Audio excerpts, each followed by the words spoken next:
새로운 확진자 수나 환자 한 명이 감염시키는 또 다른 환자 수, 이 감염 재생산 지수가 감소하고 있지만 정부는 절대 안심할 수 없다고 강조합니다.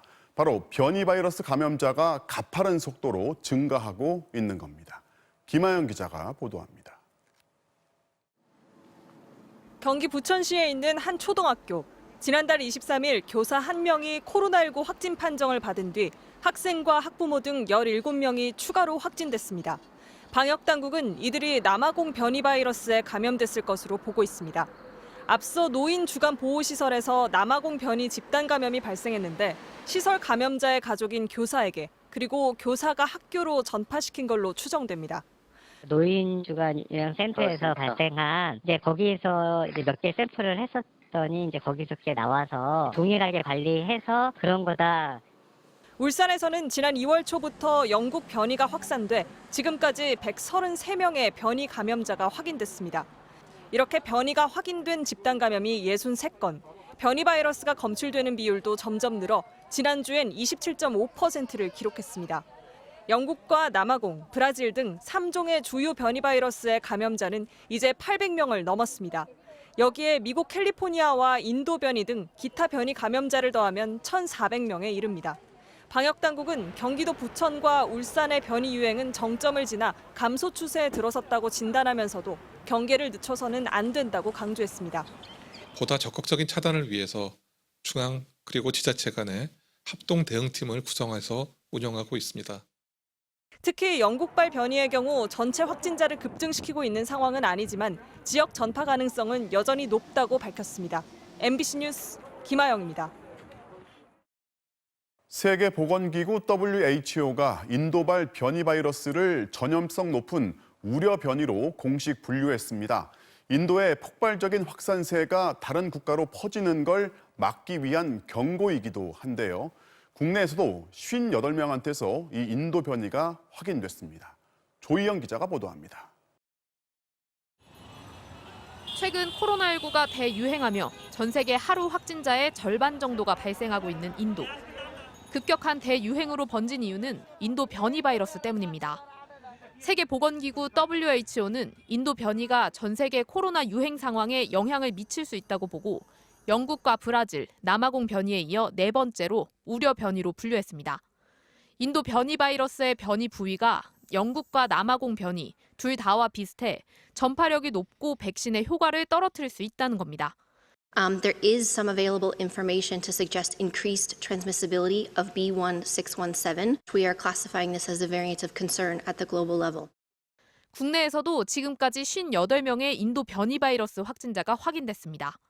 지난 4일 국내로 입국한 인도 교민 1명을 포함해 해외 유입이 51명이고 나머지 7명은 이들의 가족 등입니다. 정부는 앞으로 인도 변이를 영국, 남아공, 브라질 변이와 함께 주요 변이로 분류해 지역사회 전파를 차단하는 데 주력할 방침입니다. 인도에서 입국했다면 PCR 검사를 기존 2번에서 3번 받도록 하고 14일 자가격리 기간 중 일주일은 시설에서 격리하도록 했습니다. 다만 인도 변이가 등장했다고 해서 백신이 무의미해지는 건 아니라고 밝혔습니다.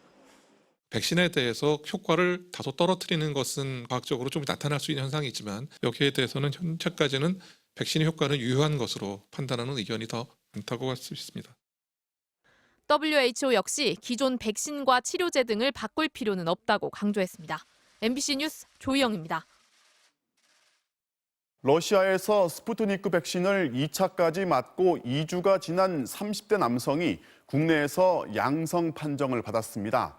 백신이 만들어준 항체를 뚫은 이른바 돌파 감염 사례로 추정되는데요. 백신 접종을 마쳤다고 무조건 안심할 수 없다는 얘기입니다. 박윤수 기자가 보도합니다. 지난달 24일 러시아에 머물면서 스푸트니크 V 백신 2차 접종을 받은 30대 남성 A씨. 이달 초 한국에 들어온 A씨는 경남 창원에서 지난 9일 코로나19 양성 판정을 받았습니다. 백신 2차 접종 후 항체가 만들어지는 기간인 2주가 지났는데도 감염된 겁니다. 방역당국은 국내에서 접종하지 않은 경우라 접종 이력에 대한 면밀한 조사가 필요하지만 돌파 감염 사례로 추정할 수 있다고 밝혔습니다. 접종력이 확실하다라고 하면 돌파 감염으로 볼 수는 있지만 언제 노출됐는지를 확인하기 어렵기 때문에 이것은 추정된다. 백신 돌파 감염은 백신을 맞고 항체가 충분하게 형성되지 않았거나 시간이 지나 면역 효과가 약해지면서 나타납니다. 실제 9,500만 명이 2차 접종을 끝낸 미국에서는 돌파 감염 사례 9,200여 건이 보고됐습니다. 다른 독감 백신과 마찬가지로 코로나19 백신도 100%의 효과를 가지는 건 아닌데다 변이 바이러스도 확산하고 있는 만큼 백신을 접종했다고 해서 안심해선 안 됩니다. 완전 접종을 했다 하더라도 마스크 쓰고 손 씻기 하고 거리 두기 하고 이런 수칙은 이제 꾸준히 같이 병행해서 지켜야 됩니다. 이건 반드시 명심해야 될 것이고. 국내에서 지금까지 58만여 명이 2차 접종을 마친 가운데 내일 새벽에는 정부가 계약한 화이자 백신 43만 8천 회분이 추가로 들어옵니다. MBC 뉴스 박윤수입니다. 미국이 화이자 백신 접종 연령을 기존의 16살에서 12살 이상으로 낮췄습니다. 9월 가을 학기에 대비하자는 건데요.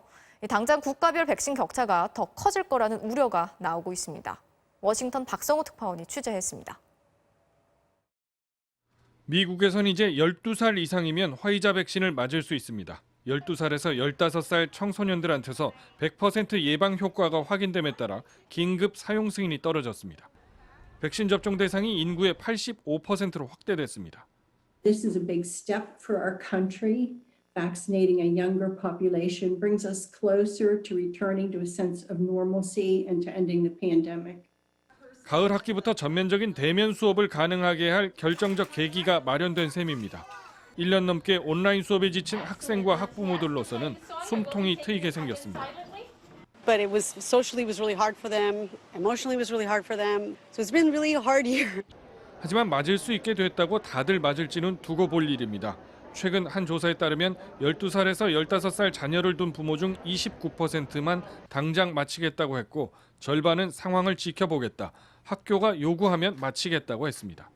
I want to learn a little more about it before that happens, just to see if there's any adverse effects, but I'd be willing to do it. 사실 18살 아래 미성년자는 코로나 전체 확진자의 4.6%, 사망자의 0.05%를 차지해 위험도가 가장 낮은 집단으로 분류됩니다. 그래서 고위험군인 의료진과 노인들이 백신 구경도 못하는 다른 나라의 절박함과 미국의 이번 결정은 백신 격차를 더욱 뚜렷하게 드러냅니다. 워싱턴 포스트는 백신 접근의 불평등에 관한 세계적 논쟁이 더욱 선명해지게 됐다. 공영방송 PBS는 미국의 저위험 집단의 백신을 맞히는 건 분명 윤리적 질문을 수반한다고 했습니다. 이번에 접종 대상으로 미성년자 1,700만 명이 추가됐지만 미국 내 백신 재고량은 현재 6,800만 회분으로 여전히 여유가 있습니다. 워싱턴에서 MBC 뉴스 박성호입니다.